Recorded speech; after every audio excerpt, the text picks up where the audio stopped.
Greetings, everyone. Welcome back to the wonderful world of Nimbus, boys and girls, ladies and gents, birds of the sky, and fish of the sea. Welcome back to the world of Nimbus. It is good to see you again. I want to start out today's episode. We've got 60 levels, not just the regular old 30, but we've got 60. We're in 1.7.4, and I want to try to make a pair of pretty good boots here. I've got a bunch of supplies on hand, so we're going to start out with just some basic diamond boots. We're going to actually, let's check real quick. Do we have any? No, we don't have any that are already enchanted. So let's, oops, lever. Let's go ahead and start out by crafting the feather falling. So there we go, feather falling 4, which is the best feather falling you can get. Then I need to make some protection 4. Feather falling 4, protection 4. Now it just needs unbreaking. And that's the problem. I don't have unbreaking. I think that 26 or 28 is the best level to get unbreaking 3 on a book. So this is 10, 20, 2, 4, 6. Do we go for 6? Do we go for 8? My birthday's on June 6th, which is 6. So we're gonna go for the 6. 6 is a better number for me. Let's go ahead and oh, sharpness.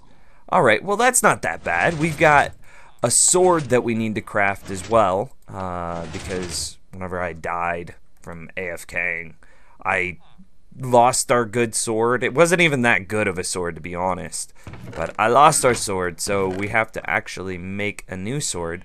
And hey, well, since we're here, let's see, I've got a little post-it note that I have everything written down on, what the best sword that I can make. I don't have any fire aspect, really? Interesting. Well, let's go ahead and combine these two together, get sharpness 4. Oh, hey, it keeps the projectile projection. That's interesting.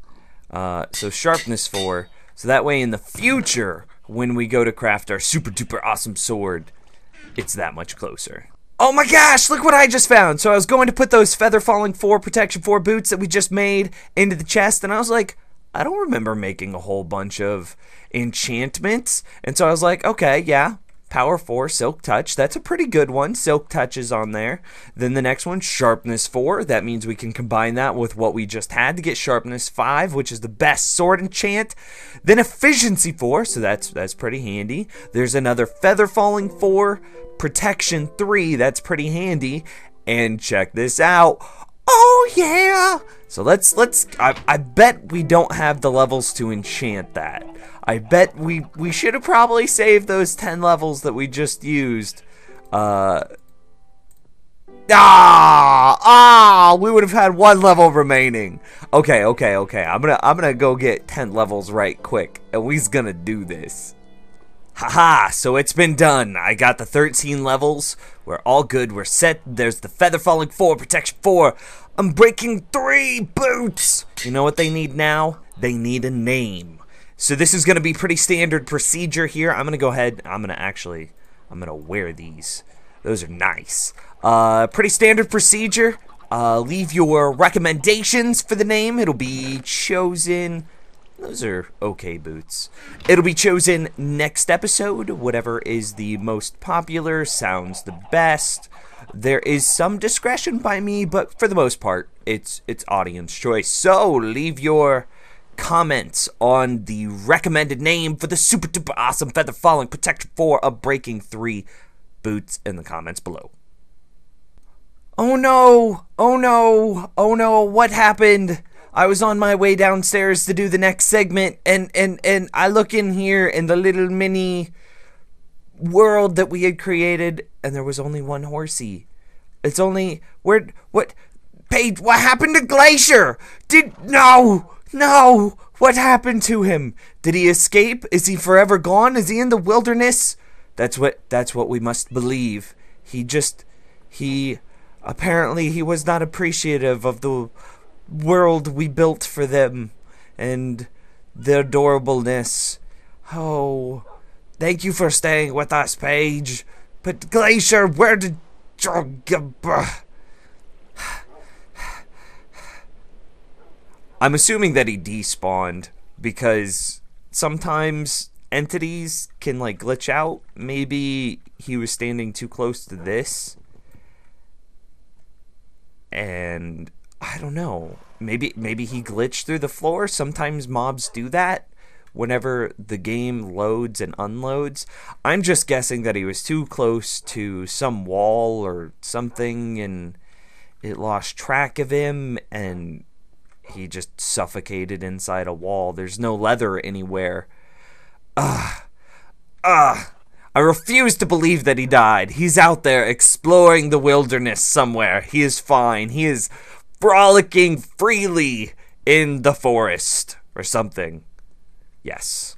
Well, that leads us to what I want to focus on today. So we're back down here in the trifecta spawner area with the musical notes, the musical item system. I want to get this set up with bulk storage. I recently did the tutorial on the bulk storage system, the simplistic bulk storage system, and I originally didn't have any plan of using that in this world. But as I started to think about it, and I got to thinking about it a lot, it became rather clear that very, very quickly I was going to fill up a single chest of items once we get a dark room spawner hooked up to this. I mean, I've got over a stack of string from maybe 5 minutes of sitting here. I think that's even a high-end estimate of how long I've been sitting here. So anyway, I think it's going to fill up too quickly, so we need to get the room figured out, and I think the biggest thing that's going to help us get the room figured out is if we place down our storage systems. So let me go ahead and work on the spacing here, because I'm not exactly sure on how much room we're going to need, and then we'll check in momentarily. So I think I've got the spacing down to something that is usable.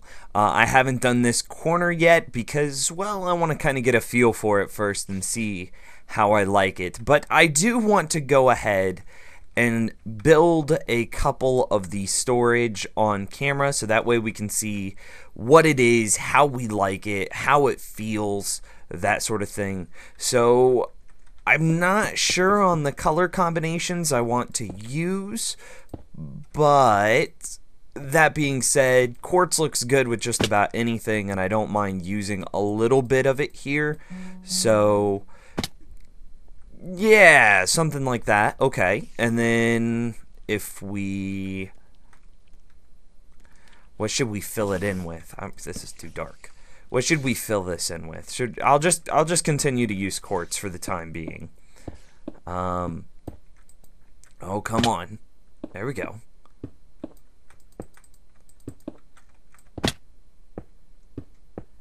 And it has been super cool working down here because that might be too high. I think I might want those directly in the ground. I don't know yet. But it has been super cool working down here because every now and then you'll just hear bing, bing, bing, bong, bong, bong, bing, bing, bong. And it's like, it's working. It's working. So okay, so the next thing that I wanted to figure out here is I'm going to have 3 levers, something like this, and obviously this, once it's finished, will be much more recessed, and yeah, that lever won't interfere with those hoppers. So the levers are going to control a couple of things, and they're not going to be, see? It, bong, bong. And we know what that means, right? Do you know what it means yet? That's web. Yeah. And see, we also got more ink sac. So anyway, okay. So this lever ideally will control the lights inside the dark room spawner. So it'll be dark room on off or something like that. And then in the interest of symmetry, and this is what I was talking about with not being ideally placed, this is going to control the spider room on and off. So, you know how last episode we made the redstone lamps, and then that lever controls whether or not the spider room is producing spiders or not? Well, this is going to be the lever that controls that. just because the dark room is over here and that's over there. And then, yeah. And then we also talked about having a lever that's going to control the noise. So if I were to be AFK, maybe alt-tabbed or doing something else, and I just wanted to AFK and continue to gather items so I could have them for a future project or do something like that, I would want the sound on. But if I wanted to work down here and do something on camera with you guys, the sound might become really annoying. So we're going to probably want to have an on-off switch for that as well. And I've got, that's relatively easy to do. Right now, if an item passes through this, this comparator will detect that item and shut off this torch, which lets this redstone torch repeater clock just cycle. And thank goodness, that cycle is the exact same speed of Hopper's moving items. So in order to shut this off, all we would have to do is apply a signal or a current to this piece of redstone right here. And we would just do that. Oh, hey, it's going. And so we would just do that to every one of these beatbox machines that we add around the sides here. So with that wall set up, I do like how that looks. I might lower it one block, but I do like the droppers being right on eye level. I'm not exactly sure on how I want to handle that yet.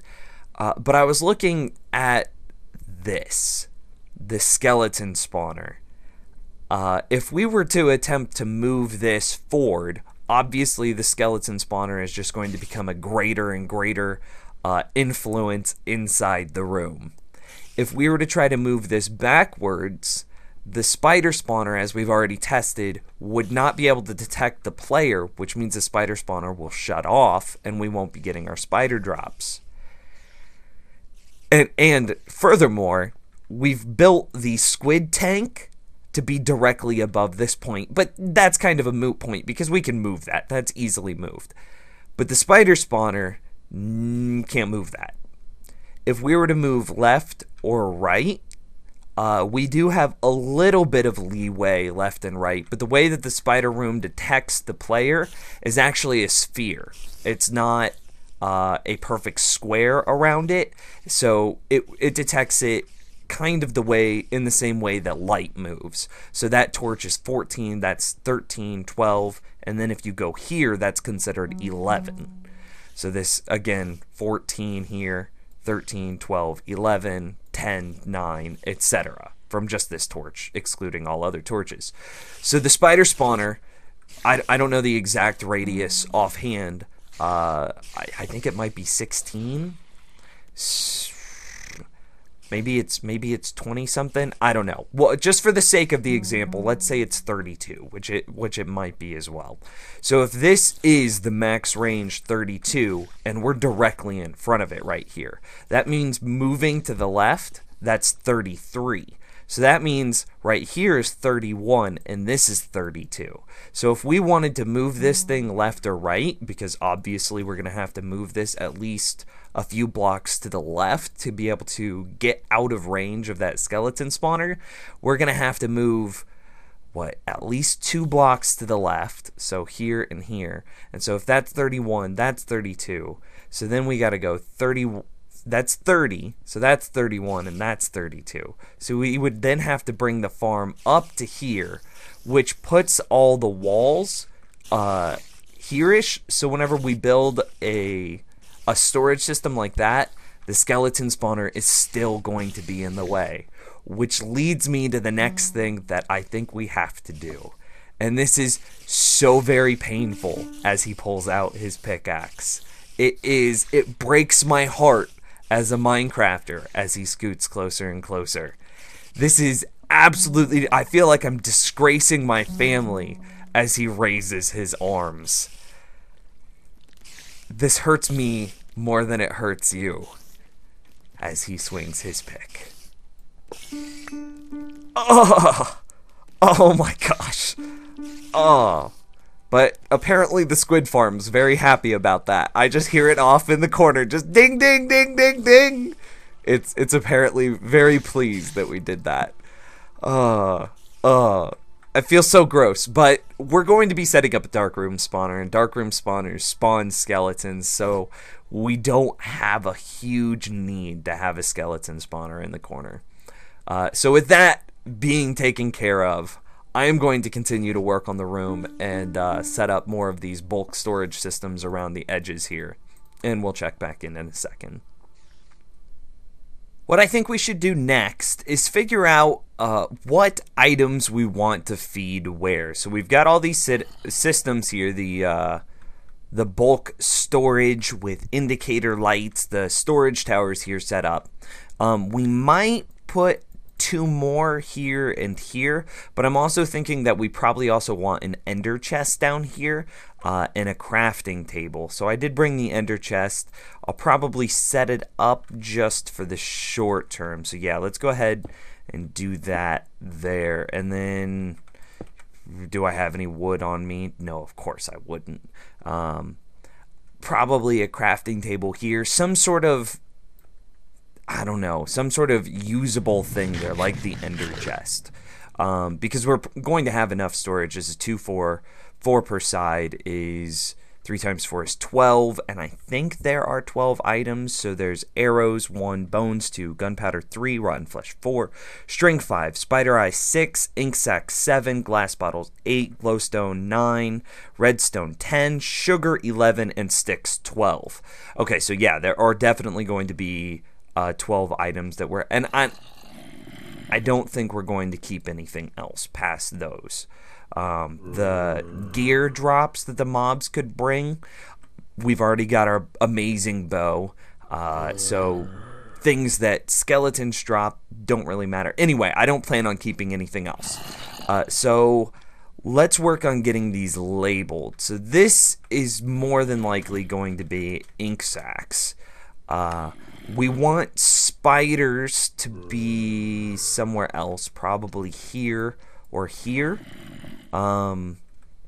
Because spiders are going to have strings and spider eyes, because witches can drop spider eyes, so we are going to be getting those as well.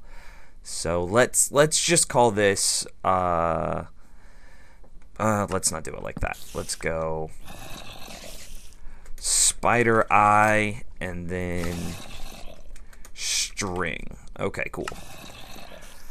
So then we're going to have bones and arrows. So that's skeletons. That'll all go together. So bones and arrows. And then gunpowder, glowstone, redstone, and sugar are all roughly the same. Like, they all look aesthetically the same, and they all come from the same mob. So let's go ahead and move these over here. So spider eye, and then string, and then we'll put sugar and gunpowder here. I can't spell today. Powder. There we go. Gunpowder. Because, hey, sugar is no, I don't know what I'm saying. Anyway, I think I'm right. And whatever. So then we've got redstone dust, and then we'll have glowstone dust. So that'll all make sense. That's pretty good. And then from there, we'll have rotten flesh, sticks, and glass bottles. How do we handle that? So let's put rotten flesh here. And then there's nothing that really gets paired with rotten flesh. So let's go ahead and, I guess, put glass bottles here, and then sticks here. Seems to make sense to me. We'll probably move that over so that way rotten flesh is here and bones are here.